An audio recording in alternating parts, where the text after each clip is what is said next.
আপনি কি চাকরির বাজারে প্রবেশ করতে চাচ্ছেন, কিন্তু বাজারে প্রবেশের জন্য যে প্রস্তুতির প্রয়োজন তা কি আপনি ঠিকঠাক মতো নিয়েছেন? অথবা আপনি চাকরিতে আছেন, এগিয়ে যেতে চাচ্ছেন সামনে, কিন্তু এগিয়ে যাওয়ার জন্য নিজেকে যে প্রতিনিয়ত হালনাগাদ করে নিতে হয়, সেই প্রক্রিয়াটাও কি যথাযথ হচ্ছে? ক্যারিয়ার হিসেবে কোন পেশাটি আপনার জন্য মানানসই, সেসবের উত্তর জানাতে আমাদের আজকের আয়োজন চাকরির বাজার। সবাইকে স্বাগত জানাচ্ছি চাকরির বাজারে, আর পুরো আয়োজন জুড়ে আমি থাকছি ফরহাদ বিন নূর। আমরা শুরুতেই বেশ কিছু চাকরির নিয়োগ বিজ্ঞপ্তি দেখে নেব। প্রথমে দেখে নেব একটি ব্যাংকের ব্রাক ব্যাংক পিএলসি নিয়োগ বিজ্ঞপ্তি প্রকাশ করেছে। স্বায়ত্তশাসিত বাণিজ্যিক ব্যাংকটির ডিস্ট্রিবিউশন নেটওয়ার্ক বিভাগ ব্রাঞ্চ ম্যানেজার পদে জনবল নিয়োগের জন্য এই নিয়োগ বিজ্ঞপ্তি দিয়েছে। আমরা একটু বিস্তারিত দেখে নেব কি আছে এই নিয়োগ বিজ্ঞপ্তিতে। আমরা দেখছি ব্রাক ব্যাংক যে নিয়োগ বিজ্ঞপ্তি দিয়েছে সেই যে পদের জন্য, সেটি হচ্ছে ব্রাঞ্চ ম্যানেজার। পদ সংখ্যা নির্ধারিত নয়। চাকরির ধরন ফুল টাইম। কর্মক্ষেত্র অফিসে, দেশের যে কোনো জায়গায় সেটি হতে পারে। প্রার্থীর ধরন নারী পুরুষ উভয়ই। বেতন আলোচনা সাপেক্ষে। অন্যান্য সুবিধা ব্যাংকের নীতিমালা অনুযায়ী। আর ব্যাংকের আমরা দেখছি যে এখানে আবেদনের শেষ সময় হচ্ছে 2 ফেব্রুয়ারি 2026। এরপরে আমরা দেখব নগদ লিমিটেড নিয়োগ বিজ্ঞপ্তি প্রকাশ করেছে। ডাক, টেলিযোগাযোগ ও তথ্য প্রযুক্তি মন্ত্রণালয়ের অধীনে বাংলাদেশ ডাক বিভাগের মোবাইল ফোন ভিত্তিক ডিজিটাল আর্থিক সেবাদানকারী প্রতিষ্ঠানটি এক্সিকিউটিভ, সিনিয়র এক্সিকিউটিভ পদে জনবল নিয়োগের জন্য এই নিয়োগ বিজ্ঞপ্তি দিয়েছে। আমরা একটু বিস্তারিত দেখব কি আছে নগদের এই নিয়োগ বিজ্ঞপ্তিতে। বিভাগ ফিন্যান্স, পদের নাম এক্সিকিউটিভ বা সিনিয়র এক্সিকিউটিভ। পদ সংখ্যা নির্ধারিত নয়। শিক্ষাগত যোগ্যতা ফিন্যান্সে বিবিএ অথবা এমবিএ। অন্যান্য যোগ্যতা বেশ কিছু যোগ্যতা লাগবে, এই বিষয়ে সংশ্লিষ্ট বিষয়ে দক্ষতা থাকতে হবে। অভিজ্ঞতা আমরা দেখছি কমপক্ষে 2 থেকে 4 বছর। চাকরির ধরন ফুল টাইম। কর্মক্ষেত্র ঢাকার অফিসে। প্রার্থীর ধরন নারী পুরুষ উভয়ই। বেতন আলোচনা সাপেক্ষে। অন্যান্য সুবিধা প্রতিষ্ঠানের নীতিমালা অনুযায়ী। আর আবেদনের শেষ সময় 1 ফেব্রুয়ারি 2026। চাকরির বাজারে নিচ্ছে একটা বিরতি, ফিরছি একটু পরেই।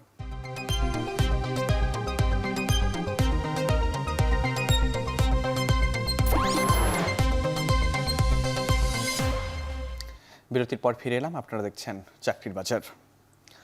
সোশ্যাল মার্কেটিং কোম্পানি এসএমসি নিয়োগ বিজ্ঞপ্তি প্রকাশ করেছে। আমরা একটু বিস্তারিত দেখে নেব কি আছে এই নিয়োগ বিজ্ঞপ্তিতে। আমরা দেখছি যে এসএমসি যে নিয়োগ বিজ্ঞপ্তি, সেখানে যে পদের জন্য নিয়োগ বিজ্ঞপ্তি দেওয়া হচ্ছে সেটি হচ্ছে কনসালটেন্ট স্পেশালিস্ট। পদ সংখ্যা 1টি। শিক্ষাগত যোগ্যতা এমবিবিএস। অন্যান্য যোগ্যতা বেসরকারি হাসপাতাল বা ক্লিনিকে কাজের দক্ষতা থাকতে হবে। অভিজ্ঞতা কমপক্ষে 3 বছর। চাকরির ধরন ফুল টাইম। প্রার্থীর ধরন নারী পুরুষ উভয়ই আবেদন করতে পারবে। কর্মক্ষেত্র অফিসে ঢাকায়। প্রার্থীর ধরন নারী পুরুষ উভয়ই আবেদন করতে পারবে বলেছি। চাকরির ধরন হচ্ছে এটি ফুল টাইম। বেতন আলোচনা সাপেক্ষে। অন্যান্য সুবিধা প্রতিষ্ঠানের নীতিমালা অনুযায়ী। আবেদনের শেষ সময় 31 জানুয়ারি 2026। আরেকটি নিয়োগ বিজ্ঞপ্তি আমরা এবার দেখে নেব। সম্প্রতি আরএফএল গ্রুপ নিয়োগ বিজ্ঞপ্তি প্রকাশ করেছে। প্রতিষ্ঠানটির ক্যাটাগরি ম্যানেজমেন্ট বিভাগ এমটি ও পদে জনবল নিয়োগের জন্য এই নিয়োগ বিজ্ঞপ্তি দিয়েছে। আমরা বিস্তারিত দেখে নেব আরএফএল এর এই নিয়োগ বিজ্ঞপ্তিতে কি কি আছে। আমরা দেখছি পদের নাম হচ্ছে এমটিও। পদ সংখ্যা 10টি। শিক্ষাগত যোগ্যতা এমবিএ বা বিবিএ। অন্যান্য যোগ্যতা আমরা দেখছি সংশ্লিষ্ট বিষয়ে দক্ষতা, অভিজ্ঞতার প্রয়োজন নেই। চাকরির ধরন ফুল টাইম। প্রার্থীর ধরন নারী পুরুষ উভয়ই আবেদন করতে পারবে। কর্মক্ষেত্র ঢাকার অফিসে। প্রার্থীর ধরন আমরা বলেছি নারী পুরুষ উভয়ই আবেদন করতে পারবে। আর বেতন দেখছি আলোচনা সাপেক্ষে। অন্যান্য সুবিধা আমরা দেখছি পিক আপ বা ড্রপ অফ সুবিধা, প্রভিডেন্ট ফান্ড, লাঞ্চ, ইনক্রিমেন্ট সহ আরও বেশ কিছু সুবিধা রয়েছে। বয়সসীমা 24 থেকে 30 বছর। আবেদনের শেষ সময় 18 ফেব্রুয়ারি 2026।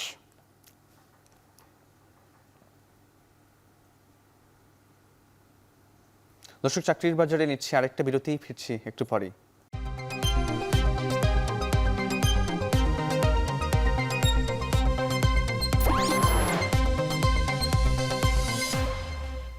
বিরতির পর আবারও ফিরে এলাম। আপনারা দেখছেন চাকরির বাজার।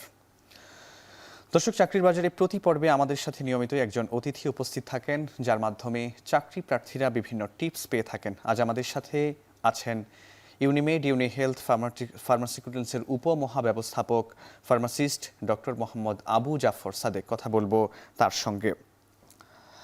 আপনাকে স্বাগত আমাদের অনুষ্ঠানে। কেমন আছেন? আমি ভালো আছি। আচ্ছা, আমরা একটু কথা বলবো ফার্মাসিস্ট যারা আছেন বা এই সেক্টরে যারা পড়াশোনা করেন, এর বাইরেও আমরা একটু যারা আর্টস নিয়ে পড়াশোনা করেছে বা অন্য সায়েন্সে পড়াশোনা করে নাই, মানে তারা কি হচ্ছে, যারা নন সায়েন্স যারা আছে তাদের আসলে এই সেক্টরে চাকরির কোনো সুযোগ আছে কিনা বা তাদের ক্ষেত্রটা কেমন একটু বলবেন? আপনি খুব যথার্থই বলেছেন যে যারা বিজ্ঞানের ছাত্র নয় তাদের জন্য ফার্মাসিউটিক্যাল কোম্পানিতে জব ওপেনিং আছে কিনা। আপনি অবশ্যই জানেন যে ঔষধ শিল্প হচ্ছে একটি জ্ঞান ভিত্তিক শিল্প, কিন্তু এখানে এই জ্ঞান ভিত্তিক শিল্পে কলা এবং বাণিজ্যের যেই গ্রাজুয়েট তাদের কিন্তু বিশাল একটা কর্মসংস্থানের সুযোগ আছে। আপনি যদি টোটাল ফার্মাসিউটিক্যাল বাংলাদেশে দেখেন, ফার্মাসিউটিক্যাল ইন্ডাস্ট্রি চিন্তা করি, আনুমানিক 2 থেকে 2.5 লক্ষ লোক চাকরি করে। সেখানে কিন্তু আমরা যদি হোয়াইট কালার জব চিন্তা করি, অর্থাৎ যারা কর্মকর্তা পর্যায়ের আছেন, এরকমই যদি আপনি চিন্তা করেন সেলস মার্কেটিংয়ে ইন্টারমিডিয়েট পর্যন্ত বা মেট্রিকে সায়েন্স, এরকম সংখ্যা প্রচুর। আপনি যদি একেবারেই ধরুন যে মেট্রিক এবং ইন্টারমিডিয়েট দুইটার কোনোটাতেই সায়েন্স নাই, এমন সংখ্যাও কিন্তু অনেক আছেন। আমরা যদি হিউম্যান রিসোর্স বলি, আমরা যদি ডিস্ট্রিবিউশন বলি, আমরা যদি সাপ্লাই চেইন বলি, আমরা যদি অন্যান্য জেনারেল ম্যানেজমেন্ট বলি, সেখানে কিন্তু প্রচুর নন সায়েন্সের যারা গ্র্যাজুয়েট তারা কিন্তু জব করছে। আর আরেক কিছু জিনিস কিন্তু রিসেন্টলি এমার্জ হচ্ছে, লাইক আপনি ডিজিটাল মার্কেটিং বলেন, আপনি যদি বিজনেস অ্যানালাইসিস বলেন, আপনি যদি ধরুন বিজনেস ডেভেলপমেন্ট বলেন, এই সেক্টরেও কিন্তু প্রচুর নন সায়েন্স ব্যাকগ্রাউন্ডের লোকজন কাজ করছে। সুতরাং শুধুমাত্র কিছু নির্দিষ্ট ডিপার্টমেন্ট ছাড়া বাকি অনেক জায়গাতেই কিন্তু নন সায়েন্সের যারা আছেন তারা কিন্তু ভালো করছেন। বিশেষত বিজনেস যেই ওরিয়েন্টেশন, সেখানে কিন্তু বিজনেসের লোকজন এখন প্রচুর পরিমাণে আসতে পারছে। সুতরাং এটা একটা বড় ক্ষেত্র বলে আমি মনে করি। আচ্ছা, মানে এটার আসলে কারণটা কি আপনার কাছে মনে হয়? মানে এই পরিবর্তনের পেছনে আগে তো আমরা এটা জানতাম, মানে অনেকেই হয়তো জানে না যে যারা বিজ্ঞানের ছাত্র না তারাও এখানে বড় কর্মসংস্থানের সুযোগ আছে। এখন তো আপনি বলছেন যে একটা সুযোগ ব্যাপক হারে তৈরি হচ্ছে বা আরও সামনে হবে। পরিবর্তনের কারণটা কি? দেখুন, ঠিক আমি এটাকে পরিবর্তন বলবো না, আমি বলবো এভাবে যে ইন্ডাস্ট্রির গ্রোথ হচ্ছে, ইন্ডাস্ট্রিটা বড় হচ্ছে, যার কারণে অনেক লোক এখানে প্রয়োজন হচ্ছে। ধরুন আগে যেই কোম্পানিটা ডিস্ট্রিবিউশনে 200 লোক দিয়ে কাজ করত, আজকে কোম্পানিটার সাইজ বেড়েছে, তাদের বিক্রি বেড়েছে, তাদের কোম্পানির গ্রোথ হয়েছে, তাদের এখন 400 লোকের প্রয়োজন হচ্ছে। এই যে আগেও ছিল প্রয়োজন, কিন্তু রেশিওতে এখন বেশি হচ্ছে, বিকজ এই ইন্ডাস্ট্রির গ্রোথ আপনি যদি দেখেন অন্যান্য অনেক ইন্ডাস্ট্রির চাইতে কিন্তু ফাস্ট। তো কোনো ইন্ডাস্ট্রি যত গ্রোথ হবে তার ম্যান পাওয়ারের অনেক ক্ষেত্রেই বেশি প্রয়োজন হবে, যার কারণে এখানে অনেক কিন্তু নন সায়েন্স ব্যাকগ্রাউন্ডের লোকও এখানে আসছে। ঠিক তেমনি সায়েন্সের লোকও এখানে কিন্তু অ্যাবজর্ব হচ্ছে, পাশাপাশি যারা নন সায়েন্স তারাও অ্যাবজর্ব হচ্ছে, because the growth of the industry and requirement of the industry. এবং আপনি আরেকটা জিনিস দেখেন, কিন্তু অনেক কারণে ইন্ডাস্ট্রির ডাইমেনশনও চেঞ্জ হয়।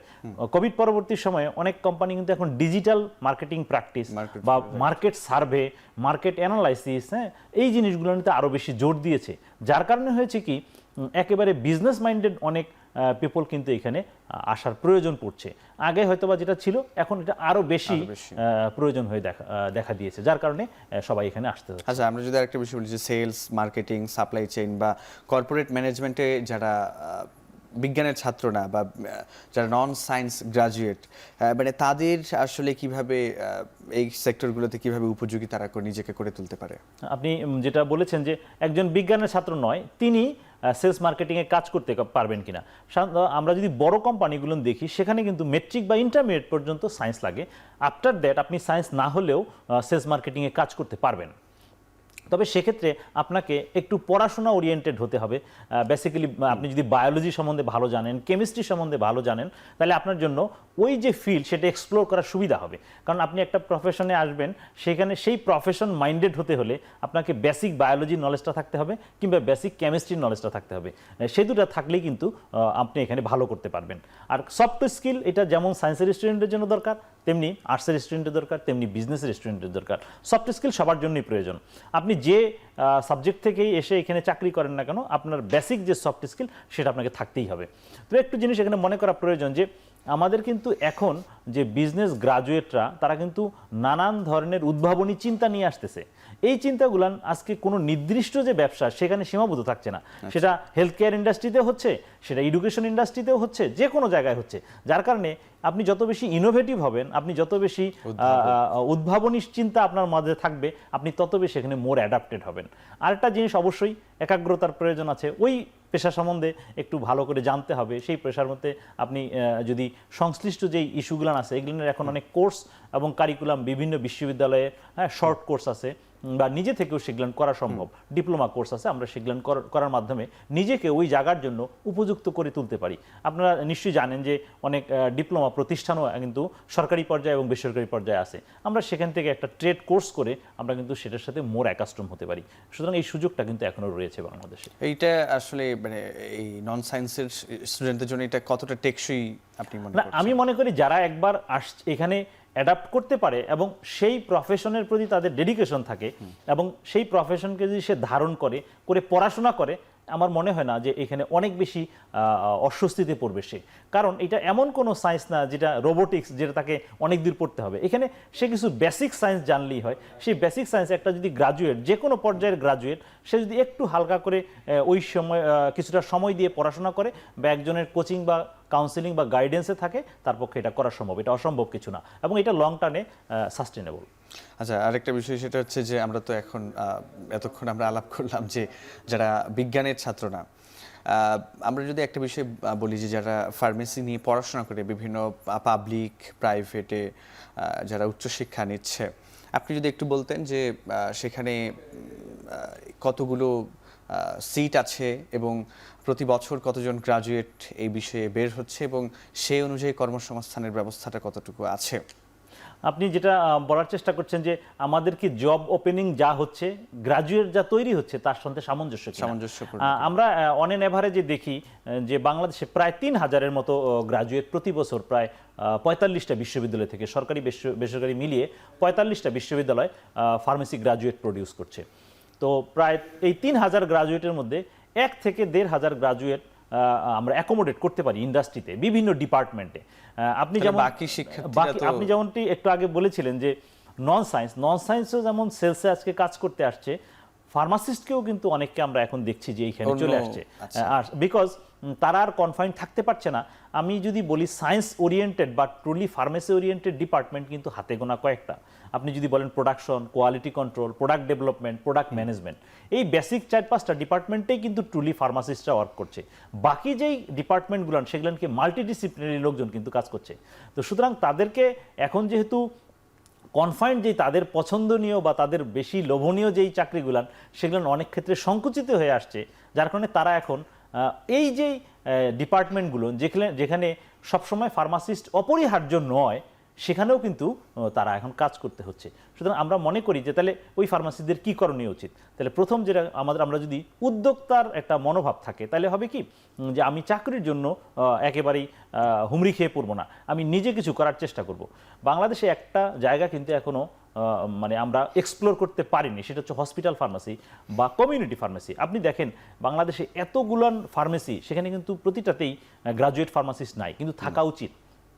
যদি আমরা এই সেক্টরটা ওপেন করতে পারি, তাহলে একাধারে একসঙ্গে প্রায় ১ লাখের উপরে বা ২ লাখের উপরে ফার্মাসিস্ট লাগবে। আমরা দেখি যে অনেক সেটা মনে হয় সম্ভব ক্লিনিকে, হসপিটালে, গুরুত্বপূর্ণ জায়গাগুলোতে যেখানে দরকার ফার্মাসিস্ট, সেই জায়গাগুলোতে কিন্তু আমরা দেখি যে নাই।